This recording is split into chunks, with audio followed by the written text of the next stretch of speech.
ओम नमो भगवते वासुदेवाय नमः।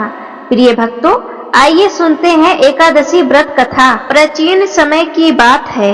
एक गांव में एक वृद्धा महिला रहती थी। वह भगवान विष्णु की परम भक्त थी और नियम से हर एकादशी को व्रत रखती थी।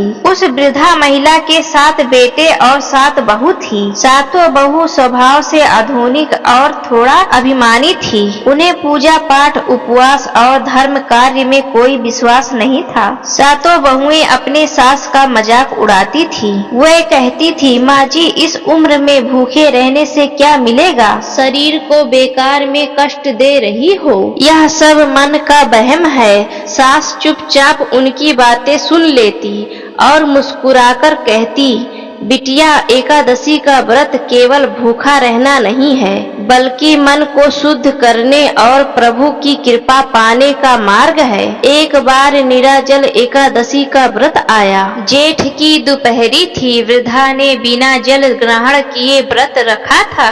बहुओं ने सोचा, आज सासू माँ की परीक्षा लेते हैं। उन्होंने जानबूझकर तरह तरह के पकवान बनाए और उसकी खुशबू सास के कमरे तक पहुंचाई, लेकिन वृद्धा अपने भक्ति में लीन रही। उसी रात गांव में भीषण संकट आया। सातों बेटों की तबीयत इतनी बिगड़ी कि वे बेसुध हो गए। वैद्य हकीम हार गए।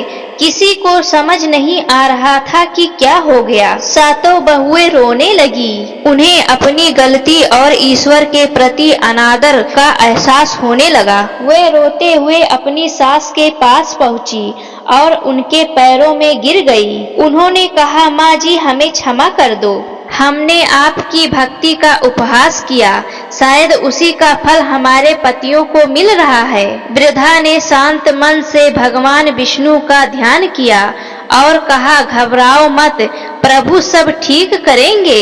उन्होंने पूजा के जल का पात्र उठाया और अपने एकादशी व्रत के पुण्य का स्मरण करते हुए वह जल सातों बेटों पर छिड़क दिया। जैसे ही एकादशी व्रत की प्रताप वाला जल बेटों पर पड़ा, वैसे ही वे उठकर बैठ गए। बेटों को देखकर लगता है जैसे कि वे गहरी नींद से जाग गए हों। उनका रोग और कष्ट क्षण भर में जैसे गायब हो गया है। यह चमत्कार देखकर सातों बहुएं दंग रह गई। सही कहा जाता है कि श्रद्धा में कभी तर्क नहीं किया जाता। एकादशी व्रत केवल एक उपवास नहीं, बल्कि ईश्वर सुरक्षा कवच है। शुद्ध मन से की गई प्रार्थना कभी खाली नहीं जाती।